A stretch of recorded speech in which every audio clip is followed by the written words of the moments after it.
Hello friends. आज हम लोग इकोनॉमिक्स पढ़ेंगे।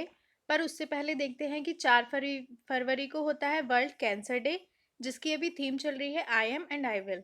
तो आज हम अपने इकोनॉमिक्स के टॉपिक में देखेंगे open market operation, MSF rate, marginal standing facility और बैंक रेट। ये क्या होते हैं? तो फ्रेंड्स, मैंने आपको जो इकोनॉमिक्स के पहले वीडियो बना के दिए थे उनमें मैंने आपको बताया था मौद्रिक नीति, मॉनेटरी पॉलिसी क्या होती है। तो आरबीआई जिस माध्यम से बाजार में मुद्रा की तरलता, मनी की लिक्विडिटी या मनी के फ्लो को नियंत्रित करता है, कंट्रोल करता है, उसको हम मौद्रिक नीति कहते हैं।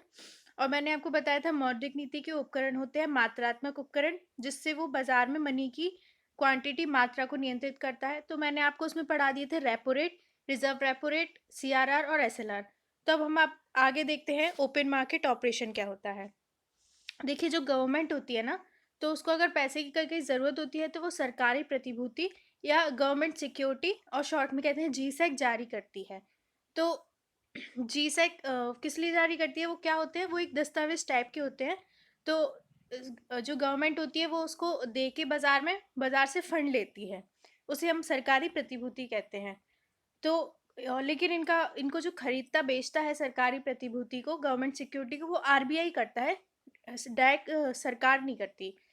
तो खुले बाजार की क्रियाओं के अंतर्गत रिजर्व बैंक खुले बाजार में सरकारी प्रतिभूतियों का क्रय और विक्रय करता है। देखिए, यदि आरबीआई सरकारी प्रतिभूतियों का क्रय करेगा तो बाजार में तरलता बढ़ेगी। मतलब मान लीजिए कि आरबीआई है और उसके सामने 5 बैंक है, उनके पास गवर्नमेंट सिक्योरिटी है। तो आरबीआई जो है वो गवर्नमेंट सिक्योरिटी को खरीद लेता है। ठीक है। तो बैंकों के पास गवर्नमेंट सिक्योरिटीज थी, तो आरबीआई ने क्या किया, उनको खरीद लिया। और उनको खरीदा तो गवर्नमेंट सिक्योरिटी लेके और उनको पैसे दे दिए। तो इससे क्या हुआ, बैंकों के पास मनी आ गई। अब मनी आ गई तो बैंक ज़्यादा लोन दे सकेंगे, तो मार्केट में भी मनी का फ्लो बढ़ जाएगा। तो इससे बाजार में तरलता बढ़ेगी। लेकिन अगर आरबीआई सरकारी प्रतिभूतियों का विक्रय करता है, यानी अगर हमारा आरबीआई गवर्नमेंट सिक्योरिटी को बाजार में बेचता है, तो जो बैंक होंगे वो गवर्नमेंट सिक्योरिटी लेंगे और आरबीआई को पैसा दे देंगे। तो हमारे आरबीआई के पास पैसा आ गया, लेकिन बैंकों के पास कम हो गया। तो इससे मनी की जो लिक्विडिटी होती है, तरलता, वो कम हो जाती है, यानी मनी मार्केट पे कम हो जाती है।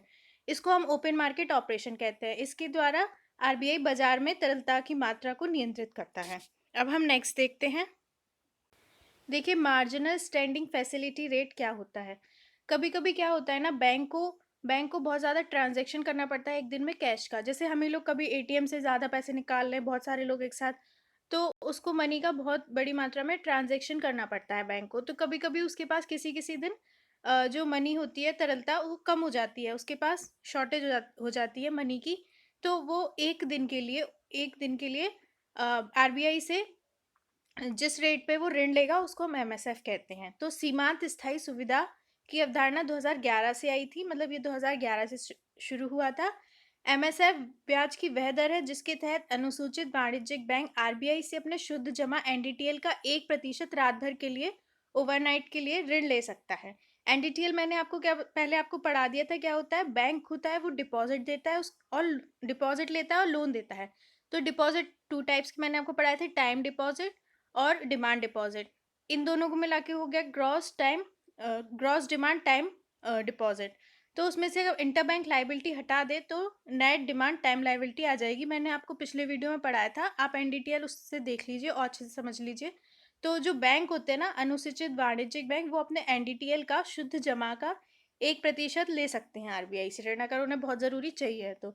ये अल्पकालिक अवधि के लिए बैंकों की तरलता समस्या को दूर करने में सहायक है। मैंने आपको बताया थोड़े टाइम के लिए होता है।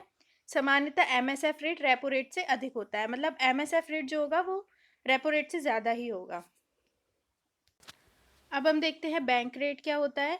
देखिए, वह ब्याज दर जिस पर आरबीआई द्वारा अपने ग्राहकों, आरबीआई के ग्राहक हम नहीं होंगे, जैसे सरकार होगी, बैंक होंगे, वित्तीय संस्थान या सरकारी संस्थान हो सकते हैं, को दीर्घावधिक अवधि, लॉन्ग टर्म के लिए अगर ऋण देता है तो वो बैंक दर कहलाती है।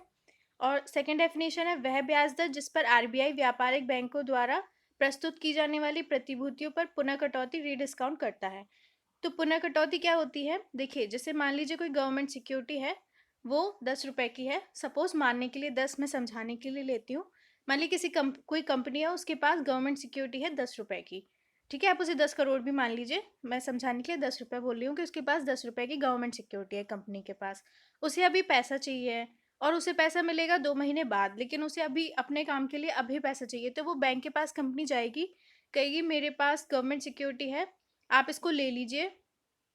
आप इसको वो उसे कहेगी आप इसको ले लीजिए और मुझे पैसे दे दीजिए।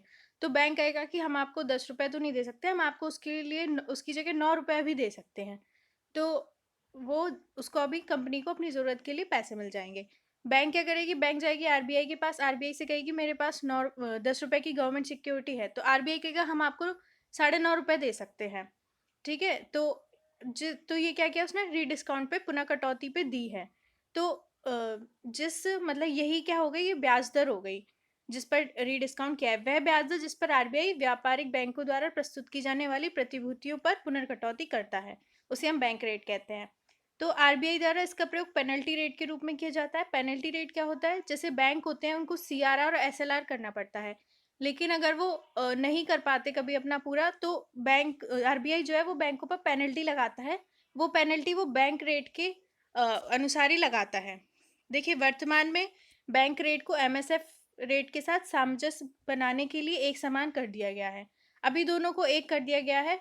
बैंक रेट अब इतना इम्पोर्टेंट नहीं है, पहले था। तो फ्रेंड्स, मैंने आपको यहाँ पुराने पेपर से 2 क्वेश्चंस दिए हुए हैं।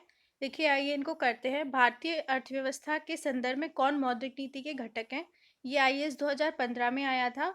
तो बैंक दर, bank rate, open market operation, लोक ऋण, पब्लिक डेप्ट, लोक राजस्व, पब्लिक रेवेन्यू। तो मौद्रिक नीति के घटक कौन है, मैं आपको बता चुकी हूँ, बैंक रेट और ओपन मार्केट ऑपरेशन। पब्लिक डेप्ट और पब्लिक रेवेन्यू नहीं है। तो इसका आंसर सी है, 1 और 2। और दूसरा क्वेश्चन देखते हैं, मौद्रिक नीति का निर्माण भारत में कौन करता है? ये यूपीपीसीएस प्री 2016 में पूछा गया था। तो SEBI, security exchange board of India, RBI, reserve bank of India, वित्त मंत्रालय, फाइनेंशियल मिनिस्टर, या फिर योजना आयोग। ये पुराना है, तो अब तो योजना आयोग की जगह नीति आयोग आ गया है। तो कौन करता है मौद्रिक नीति का निर्माण? मैंने आपको बताया था, आरबीआई। फ्रेंड्स, जब मैं आपके लिए वीडियोस बनाती हूँ ना, तो वो मुझे सब बहुत खुशी मिलती है उन वीडियोस को बना के। वो मेरे दिन का सबसे अच्छा टाइम होता है। लेकिन ना उसके साथ अगर रिस्पांस भी अच्छा मिल रहा हो ना, तो अलग ही इंकरेजमेंट मिलता है आपको काम करने के लिए। तो एटलीस्ट आप लोग अपने एक फ्रेंड के साथ ज़रूर इस वीडियो को शेयर करिए। Please subscribe, share, like, comment ज़रूर करिए। And thank you so much for your support.